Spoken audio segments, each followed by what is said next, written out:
Hello dear, आपका economics subject है और आप क्लास 12 के विद्यार्थी हैं। आप चाहते हैं कि मेरा 100 में 100 स्कोर आए, तो बिल्कुल आपको इस क्लास को एंड तक करनी चाहिए। आप लोग का इकोनॉमिक्स का पेपर 1 फरवरी को होना है। आपके पास बहुत कम टाइम समय रह गया है, तो ऐसे टाइम पे अभी हम लोग को वैसे प्रश्नों का अध्ययन करनी चाहिए जो हमारे पेपर में हम लोग को देखने को मिले। तो कुछ वैसा ही आप लोग के लिए इकोनॉमिक्स का क्वेश्चन लेकर के आए। बस आपको कुछ नहीं करना है, इस क्लास में एंड तक बने रहना। एंड जो बच्चे आप लोग नए आ रहे हैं, चैनल को आप लोग सब्सक्राइब कर ले एंड साथ साथ में अपने फ्रेंड्स के ग्रुप वगैरह जहां भी है हर जगह आप लोग शेयर कर देंगे, ताकि इससे आपके दोस्तों को भी जो है हेल्प हो पाएंगे। तो चलिए डियर, हम लोग इसको स्टार्ट करते हैं। स्क्रीन पे आ गया पहला क्वेश्चन, देख पा रहे कि इसमें से आपको देखना है कि कौन सा कथन जो है सत्य है। देखिए, औसत लागत बराबर कुल स्थिर लागत और औसत स्थिर लागत, तो ये बिल्कुल गलत है, ये नहीं होगा। औसत लागत बराबर औसत स्थिर लागत बराबर कुल परिवर्तनशील लागत, तो ये भी बिल्कुल सत्य नहीं है। आपको यहाँ क्या पहचानना है, सत्य को देखना है, ठीक है। तो औसत लागत बराबर कुल स्थिर लागत, औसत लागत और औसत स्थिर लागत, तो ये जो बिल्कुल इसका आंसर जो बच्चे दिए हैं, बिल्कुल प्यारे बच्चों सी जो भी बच्चे दिए, बिल्कुल इसका आंसर आपका राइट आंसर हो जाएंगे, है ना। औसत लागत वक्र का आकार होता है, यानी जो औसत लागत वक्र का जो आकार होता है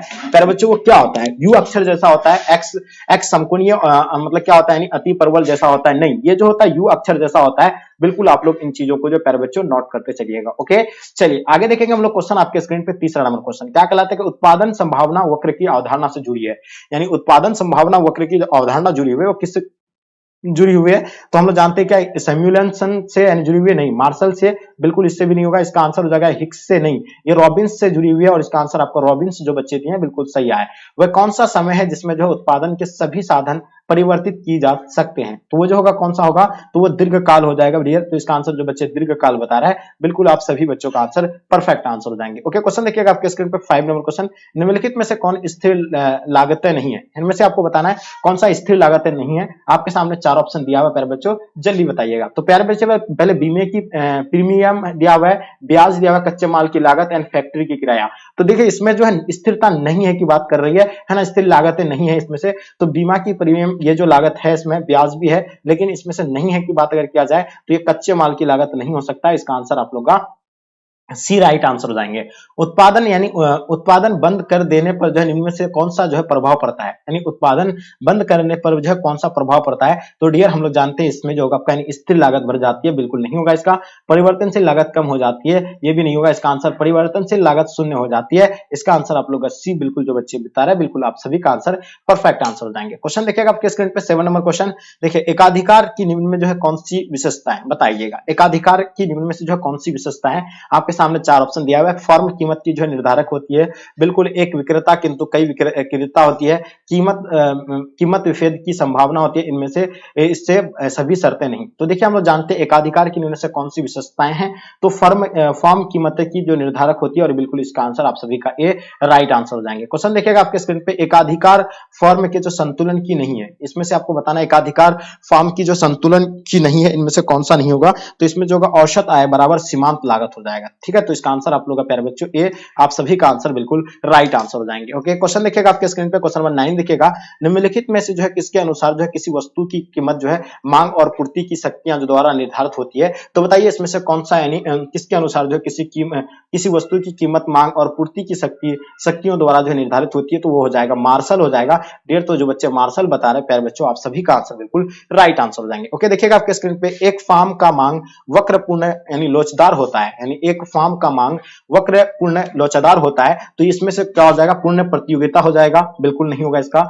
एकाधिकार हो जाएगा, है ना, तो ये भी नहीं हो सकता। एकाधिकारी प्रतियोगिता, ये भी नहीं होगा। इसका आंसर अल्पाधिकारी हो जाएगा, बिल्कुल इसका आंसर आपका डी राइट आंसर हो जाएंगे। यदि बिजली की कीमत घटने पर यानी क्या हो जाएगा, एलईडी बल्ब की जो है मांग बढ़ जाती है, तो ये दोनों किस प्रकार की वस्तुएं हैं, तो ये जो दोनों होगा यानी पूरक हो जाएगा, एक दूसरे का क्या हो जाएगा, यानी पूरक हो जाएगा। और इसका आंसर आप लोग का प्यारे बच्चों ए, सभी बच्चों का आंसर परफेक्ट हो जाएगा। क्वेश्चन देखिएगा, अब हम लोग नेक्स्ट क्वेश्चन की ओर चलते हैं।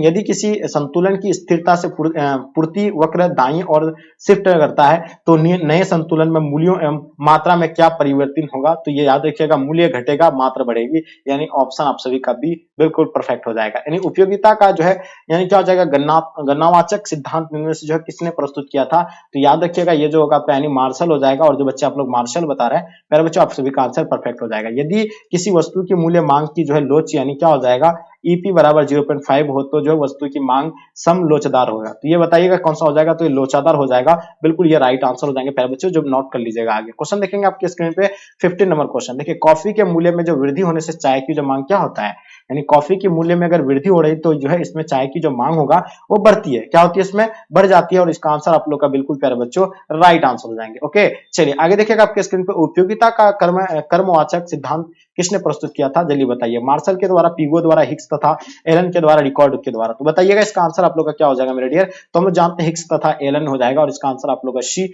परफेक्ट आंसर हो जाएंगे। ओके जब कुल उपयोगिता अधिकतम होती है तब सीमांत उपयोगिता क्या होती है, जब कुल उपयोगिता अधिकतम होती है तब सीमांत उपयोगिता क्या होती है प्यारे बच्चों, तो ये शून्य हो जाती है, और ऑप्शन आप सभी का बिल्कुल शून्य राइट आंसर हो जाएंगे। क्वेश्चन देखिएगा 18 नंबर क्वेश्चन आपके स्क्रीन पे, निम्नलिखित में से कौन सा जो है घटक मांग की जो है लोच को प्रभावित करती है, बताइए। 18 नंबर क्वेश्चन आपके स्क्रीन पे आपके समक्ष में 4 ऑप्शन दिया हुआ है, इसमें जो आपका यानी आय स्तर हो जाएगा, यानी वस्तुओं की प्रकृति हो जाएगा, कीमतों पर जो है स्तर मूल्य हो जाएगा, यानी उपयुक्त में से सभी, यानी ऑप्शन आप लोग का डी सभी बच्चों का राइट आंसर हो जाएंगे। क्वेश्चन नंबर 19 देखिएगा, उपभोक्ता का संतुलन उस बिंदु पर होता है जहां क्या होता है, उपभोक्ता का संतुलन उस बिंदु पर होता है जहां सीमांत उपयोगिता बराबर मूल्य होता है, यानी बिल्कुल इसका आंसर आप सभी का ए परफेक्ट आंसर हो जाएंगे। ओके चलिए क्वेश्चन देखेंगे हम लोग, क्वेश्चन आपके स्क्रीन पे 20 नंबर क्वेश्चन, आय में वृद्धि से कोई मांग वक्र क्या होता है, यानी आय में वृद्धि से जो है कोई मांग में जो क्या होती है, यानी बाईं ओर खिसक जाती है, बिल्कुल बाईं ओर खिसकती नहीं है, इसमें जो है दाईं ओर जो आपका यानी खिसक जाता है, बिल्कुल इसका आंसर दाईं ओर जो है बिल्कुल राइट आंसर हो जाएंगे। ओके क्वेश्चन देखिएगा आपके स्क्रीन पे 21, निम्नलिखित में से जो है किसने जो है कीमत निर्धारण प्रक्रिया में जो है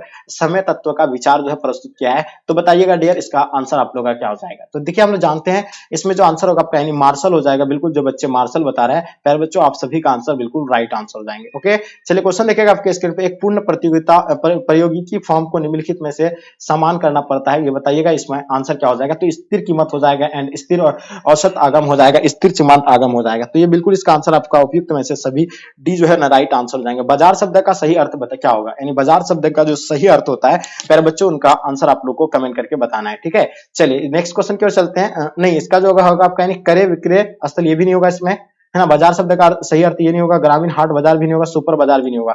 इसमें जो है कोई माध्यम स्थान या टेलीफोन इंटरनेट जिसके द्वारा वस्तु का क्रय या विक्रय हो सके तो इसी को जो है बाजार कहते हैं, यानी ऑप्शन आप लोग का डी बिल्कुल परफेक्ट आंसर हो जाएंगे, जहां खरीदारी और बिक्री दोनों होता है। क्वेश्चन देखिए 24 आपके स्क्रीन पे, किस बाजार में जो उपभोक्ता के उत्पादन की जो है अल्प मात्रा प्राप्त होती है और जो है प्रत्येक इकाई के लिए जो है अधिक कीमतें अदा करनी पड़ती है, तो वो कौन सा होगा, एकाधिकार हो जाएगा। क्या हो जाएगा, एकाधिकार, बिल्कुल नोट करते चलेगा। खुले बाजार की क्रिया क्या है, देखिए खुले बाजार की जो क्रिया है वो क्या हो जाएगा आपका, यानी बैंक द्वारा सरकार क्या हो जाएगा, बॉन्ड्स की खरीद, ये बिल्कुल सही है, ये भी है, ठीक है। बैंक द्वारा सरकारी बॉन्ड्स की बिक्री है, तो ये बिल्कुल सही है, तो इसका आंसर आप लोग का डी मेरे बच्चों राइट आंसर हो जाएंगे, ठीक है। स्थायी पूंजी का उपभोग क्या है, देखिए बताइएगा स्थायी पूंजी का उपभोग क्या है, इनके बारे में बताइएगा, है ना। तो क्या हो जाएगा, घिसावट हो जाएगा, या आगे देखिए पूंजी निर्माण हो जाएगा, तो हम लोग जानते हैं इसमें से हो जाएगा यानी घिसावट, बिल्कुल राइट आंसर हो जाएंगे। क्वेश्चन देखिएगा, एकाधिकार बाजार किसे दर्शाता है, नहीं एकाधिकार बाजार जो है प्यारे बच्चों किसको दर्शाता है, उत्पादन की प्रक्रिया को दर्शाता है, या आपका यानी वितरण प्रणाली को दर्शाता है, या बाजार प्रवृत्ति को दर्शाता है, तो ये बाजार प्रवृत्ति को दर्शाता है, यानी ऑप्शन आप सभी का बिल्कुल सी जो है ना राइट आंसर हो जाएंगे, जो बच्चे सी बता रहे हैं बिल्कुल परफेक्ट हो जाएगा। क्वेश्चन देखिएगा आपके स्क्रीन पे, किस बाजार में जो है स्वतंत्र प्रवेश तथा यानी बहिर्गम क्या हो जाएगा, बहिर्गमन हो, उसका नाम क्या होगा, तो उसका नाम जो पूर्ण प्रतियोगिता का बाजार हो जाएगा, यानी ऑप्शन आप लोग का सी परफेक्ट आंसर हो जाएंगे।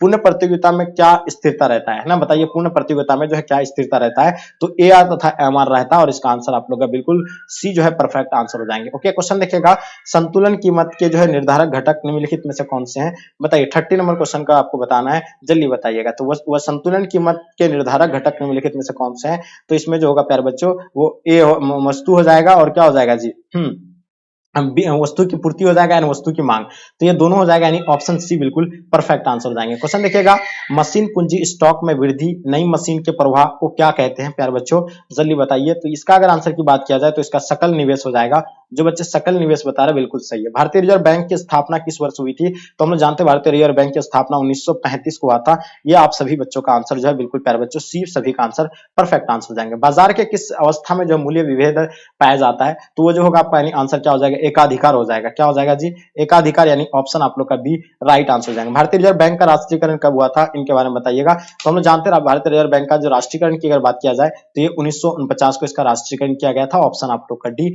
आप सभी का आंसर परफेक्ट हो जाएगा, ठीक है जी। चलिए आगे देखिएगा आपके स्क्रीन पे निम्न से जो है कौन यानी मात्रात्मक साख नियंत्रण का तरीका नहीं है। तो इसमें जो होगा बैंक की दर की नीति बिल्कुल ये सही तरीका नहीं, साख की जो है रशनिंग ये बिल्कुल सही तरीका है, ये जो सही तरीका नहीं होगा। तो इसका आंसर आप लोग का बी जो है प्यारे बच्चों राइट आंसर हो जाएंगे। क्वेश्चन देखिएगा वित्तीय वर्ष जो है कौन सा है, यानी वित्तीय वर्ष जो मनाया जाता है प्यारे बच्चों हम लोग जानते हैं 1 अप्रैल से लेकर 31 मार्च तक जो है वित्तीय वर्ष जो है मनाया जाता है, और इसका आंसर आप लोग बी जो बच्चे बता रहे हैं बिल्कुल सही आंसर है ना। व्यावसायिक बैंक के बारे में बताइएगा, व्यावसायिक बैंक क्या है, तो व्यावसायिक बैंक के बारे में आपको पता है इनमें से कोई नहीं होगा, इसका आंसर आप लोग का डी राइट आंसर हो जाएंगे। क्वेश्चन देखिएगा निवेश के निर्धारक घटक कौन है जल्दी बताइए, निवेश के निर्धारक घटक कौन से हैं। तो हम लोग जानते हैं इसमें जो होगा आपका यानी क्या हो जाएगा जी, पूंजी की क्या हो जाएगा, सीमांत क्षमता हो जाएगा है ना, उसके बाद क्या हो जाएगा, ब्याज दर हो जाएगा। तो ये दोनों हो जाएगा, ए और बी दोनों, यानी ऑप्शन सी बिल्कुल राइट आंसर हो जाएंगे। वस्तु विनिमय प्रणाली की निम्नलिखित में से कौन सी कठिनाइयां हैं, तो हम लोग जानते हैं इसमें जो होगा दोहरे संयोग को अभाव, ये बिल्कुल सही। वस्तु का विभाजन में कठिनाइयां, एंड सर्वमान्य मूल्य मापक का अभाव, तो यानी उपयुक्त में से सभी, इसका आंसर आप लोग का बिल्कुल प्यारे बच्चों डी राइट आंसर हो जाएंगे। ओके, क्वेश्चन देखिएगा आपके स्क्रीन पे 14 नंबर क्वेश्चन देखेंगे, व्यापारिक बैंक के निम्नलिखित में से किस प्रकार के ऋण देते हैं। तो व्यापारिक बैंक जो है निम्नलिखित में से किस प्रकार के ऋण देते हैं प्यारे बच्चों, वो तो हम लोग जानते हैं नगद साख देते हैं, अधिक विकर्ष देते हैं, ऋण एवं अग्रिम देते हैं। तो इसका आंसर आप लोग का प्यारे बच्चों डी, आप लोग जो बच्चे बता रहे हैं बिल्कुल सही है। क्वेश्चन देखिएगा 41 आपके स्क्रीन पर, निम्नलिखित में से कौन सा कर जो है प्रत्यक्ष कर है, आपके सामने 4 ऑप्शन दिया हुआ है। इसमें प्रत्यक्ष कर की अगर बात किया जाए तो उत्पादन का शुल्क ये प्रत्यक्ष कर नहीं होगा, है ना, उपहार कर ये जो है बिल्कुल, इसका आंसर आप लोग का राइट आंसर बताएंगे। क्वेश्चन देखिएगा निम्न से कौन सा सरकार द्वारा जो उधार लेने के कारणों की जो है और ध्यान आकर्षित करता है। तो ये जो मतलब उधार लेने का जो है लेने का कारणों का जो आकर्षित ध्यान जो करता है प्यारे बच्चों, राजकोषीय मतलब क्या हो जाएगा, राजकोषीय घाटा हो जाएगा, यानी ऑप्शन आप सभी का ए राइट आंसर हो जाएंगे। निम्नलिखित में से कौन सा जो है कर राजस्व है, तो बताइए, आपके सामने 4 ऑप्शन दिया हुआ है, इसमें से कौन सा राजस्व जो है कर हो आपको बताना प्यारे बच्चों, तो वो जो है निर्यात शुल्क हो जाएगा, बिल्कुल जो बच्चे निर्यात शुल्क बता रहे हैं बिल्कुल सही है। क्वेश्चन देखिएगा आपके स्क्रीन पर 44, निम्न में जो है किसमें जो है निजी एवं सार्वजनिक क्षेत्र का सह अस्तित्व होता है, तो वो जाइएगा आपको समाजवादी अर्थव्यवस्था हो जाएगा। जो बच्चे आप लोग समाजवादी अर्थव्यवस्था बता रहे हैं बिल्कुल सभी का आंसर परफेक्ट हो जाएगा। ऐसे वे जो सरकार के लिए जो है किसी संपत्ति का जो है सृजन नहीं करते हैं कहलाते हैं क्या, तो ये याद रखिएगा, राजस्व वे कहलाता है, या पूंजी मतलब पूंजीगत वे कहलाता है, या ए और बी दोनों कहलाता है। तो इसमें जो होगा पहले बिल्कुल ये हो जाएगा, राजस्व वे कहलाता है, और इसका आंसर आप लोग का ए, सभी का आंसर परफेक्ट आंसर हो जाएगा। 46 आपके स्क्रीन पे प्यारे बच्चों बताना इसका आंसर क्या हो जाएगा। निम्नलिखित में से कौन सा जो सरकार का पूंजीगत व्यय है, तो ये इसमें से सरकार का जो पूंजीगत व्यय है, तो मशीनरी जो व्यय यानी बिल्कुल पूंजीगत व्यय हो जाएगा। आगे देखिएगा आपके स्क्रीन पे 47 बजट, निम्न में से जो कौन सा शब्द है, तो बजट जो होगा आपका कौन सा शब्द होगा, तो बजट की अगर बात किया जाए फ्रेंच जो होगा फ्रेंच जो होगा आपका ये बजट है, तो बिल्कुल याद रखिएगा, इसका आंसर आपका सी राइट आंसर जाएंगे। निम्न से जो है कौन सा अप्रत्यक्ष कर है, तो अप्रत्यक्ष कर के अंतर्गत आ जाएगा उत्पादन शुल्क आ जाएगा, यानी बिल्कुल इसका आंसर आप लोग का सी, सभी बच्चों का आंसर परफेक्ट हो जाएगा। ठीक है, क्वेश्चन नंबर 49, एकाधिकारी अवस्था में जो है किसी वस्तु का उत्पादन होता है, तो बताइएगा वो इसका आंसर क्या हो जाएगा। एक से अधिक होता है, बिल्कुल नहीं होगा, 2 से अधिक होगा नहीं, सिर्फ एक ही होगा, और इसका आंसर आप लोग जो बच्चे सिर्फ एक बता रहे हैं, बिल्कुल आप सभी का आंसर परफेक्ट हो जाएगा। विदेश विनिमय की मांग को प्रमुख स्रोत बताइएगा, विदेश विनिमय की जो प्रमुख मांग क्या होगा, आपके स्क्रीन पे आपके समक्ष में डियर, तो जल्दी बताइएगा इसका आंसर क्या हो जाएगा, है ना। तो देखिए अगर इसकी मांग की अगर बात करते हैं तो हम लोग जानते हैं विदेश निवेश, यानी बिल्कुल इसका आंसर सही हो जाएगा। विदेश वस्तुओं का आयातन ये भी सही होगा, पर्यटन भी हो जाएगा। तो इसका आंसर आप लोग का डी जो बच्चे दिए हैं बिल्कुल आप सभी का आंसर प्यारे बच्चों परफेक्ट आंसर हो जाएंगे। तो डियर हम लोग बात करते हैं अगर इसमें 100 क्वेश्चन की अगर बात किया जाए तो इसमें 100 क्वेश्चन आप लोग के लिए जो है मतलब हम लोग कलेक्ट किए थे, लेकिन आज जो हम लोग 50 क्वेश्चन को ही जो है कवर किए, जो गैस क्वेश्चन है, जो काफी इंपॉर्टेंट आपके एग्जाम के लिए। ठीक है, इससे बाहर आपको एक भी प्रश्न जो प्यारे बच्चों देखने को नहीं मिलेंगे। तो जो बच्चे नए हैं आप लोग चैनल को सब्सक्राइब कर लीजिए, और साथ साथ में अपने अपने फ्रेंड्स को ग्रुप वगैरह जहां भी है हर जगह आप लोग शेयर कर देंगे। ठीक है, तो चलिए डियर हम लोग यहीं तक आज के क्लास को इन करते हैं। तब तक के लिए जय हिंद, जय भारत।